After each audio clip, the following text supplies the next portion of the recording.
Hello friends, আজকে রেসিপিটা মায়ের কাছ থেকে শিখেছি। তো এখানে কচি মূলো পাতা নিয়েছি, এর সাথে ছোট ছোট মূলো আছে। তো আর এখানে 4টে লঙ্কা নিয়েছি আর রসুন নিয়েছি।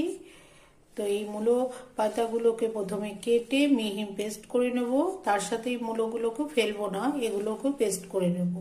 তারপর তেলের উপরে দেবো। তেল গরম হয়ে গিয়েছে, এবার একটু কালো জিরে আর 2টো শুকনো লঙ্কা দিয়ে দিলাম।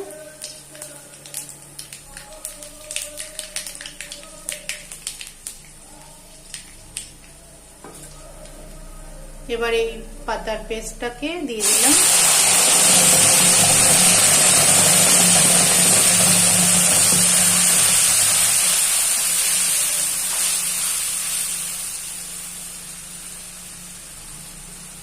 এর ভেতরে একটু লবণ আর একটু হলুদ দেব। কেউ মিষ্টি খেতে চাইলে সেও দিতে পারে।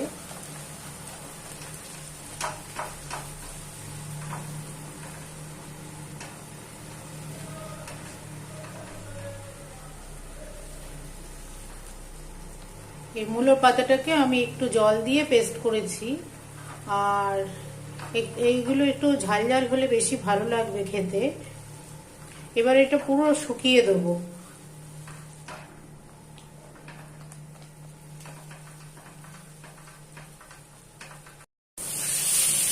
এবার শুকিয়ে গিয়েছে ভালোভাবে। এবার একটু ধনে পাতা দেবো আর একটু লেবুর রস দেবো। এই পাতাটা বয়েল করেও এরকম ভাবে করা যায়, তো আমি কাঁচাই করি কারণ কাঁচাতে বেশি ভালো লাগে খেতে। এবার একটু লেবু দেবো।